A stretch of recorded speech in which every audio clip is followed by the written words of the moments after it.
Saya tinggal sama orang tua saya, Ustadz.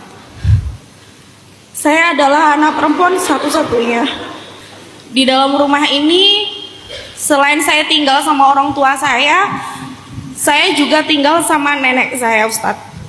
Nenek saya ini, maaf Ustadz, dari dulu sampai sekarang sukanya itu mengadu domba antara anak, cucu, menantu. Jadi kita setiap dalam rumah itu suka berantem,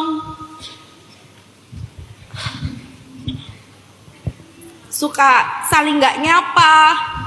Karena nenek saya kadang suka ngehasut antara anak, cucu.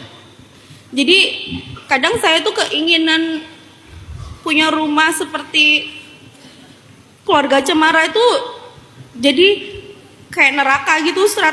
Karena kita seringnya berantem. Kadang saya sama mama saya tuh berantem karena nenek saya. Makin lama kayak saya tuh kayak gak kuat gitu, Ustaz. Karena sebenarnya gak kuat itu bukan hanya saya aja sih, cucunya, hampir semuanya, serta menantu dan anak-anaknya. Dan salah satu yang bisa menerima nenek saya cuman mama saya. Nah, di sini pertanyaannya, Ustadz, saya sebagai anak satu-satunya, orang tua saya perempuan yang keinginannya adalah merawat kedua orang tua saya, satu atap sama orang tua saya, harus bagaimana, Ustadz? Karena suami saya juga gak cocok sama nenek saya. Apa saya harus tetap menguatkan diri saya untuk tetap tinggal di rumah kedua orang tua saya? Atau saya mengikuti saran suami saya untuk keluar dari rumah dan mempunyai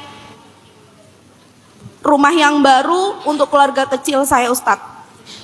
Baik, Mbak Putri, saya boleh tanya? Iya, Ustadz. Orang tua Mbak Putri masih lengkap? Alhamdulillah, mama sama papa saya masih lengkap dan alhamdulillah sehat. Oke, lengkap dan sehat. Saya butuh tahu itu karena kita bisa menilai tingkat kedaruratannya. Jadi nggak bisa saya hanya menilai ini hanya dengan kondisi saya harus bersama orang tua atau nggak bisa dinilai. Seberapa darurat Mbak Putri ada di situ? Oh, ternyata masih ada ayah yang bisa menjaga ibu dan alhamdulillah dua-duanya masih sehat. Maka tingkat kedaruratannya untuk berada di situ tuh bukan sesuatu yang mutlak. Disitulah Mbak Putri bisa menilai mana yang lebih maslahat. Karena berbakti kepada orang tua itu bukan berarti selalu harus satu atap. Berbakti kepada orang tua itu bukan berarti kita harus tinggal di rumah yang sama. Berbakti kepada orang tua itu adalah ketika kita bisa membahagiakan mereka, memberikan hak-hak mereka sesuai dengan tanggung jawab kita. Dan ada kalanya tinggal serumah dalam kondisi yang tidak darurat seperti ini, justru kita nggak bisa maksimal berbakti kepada mereka. Ada kalanya. Dan semua itu kan sangat spesifik dan kontekstual ya. Nggak bisa di general semua kasus sama. Jadi Mbak Putri yang bisa menilai mana yang lebih maslahat dan mana yang lebih darurat. Dengan kondisi orang tua sehat, ada lengkap ayah dan bundanya, apakah lebih maslahat Mbak Putri berbakti kepada mereka dengan tidak serumah misalnya? Tapi sering mengunjungi mereka, perhatian sama mereka, memberikan apa yang menjadi kebutuhan mereka semampunya Mbak Putri dan suami. Mungkin itulah bagian dari cara birrul walidaynya Mbak Putri. Tapi dalam kondisi tertentu, kalau emang darurat sekali, nggak ada yang ngerawat, maka bertahan di situ walaupun ada kondisi yang toksik, itu yang lebih baik buat Mbak Putri sebagai anak dalam birrul walidain.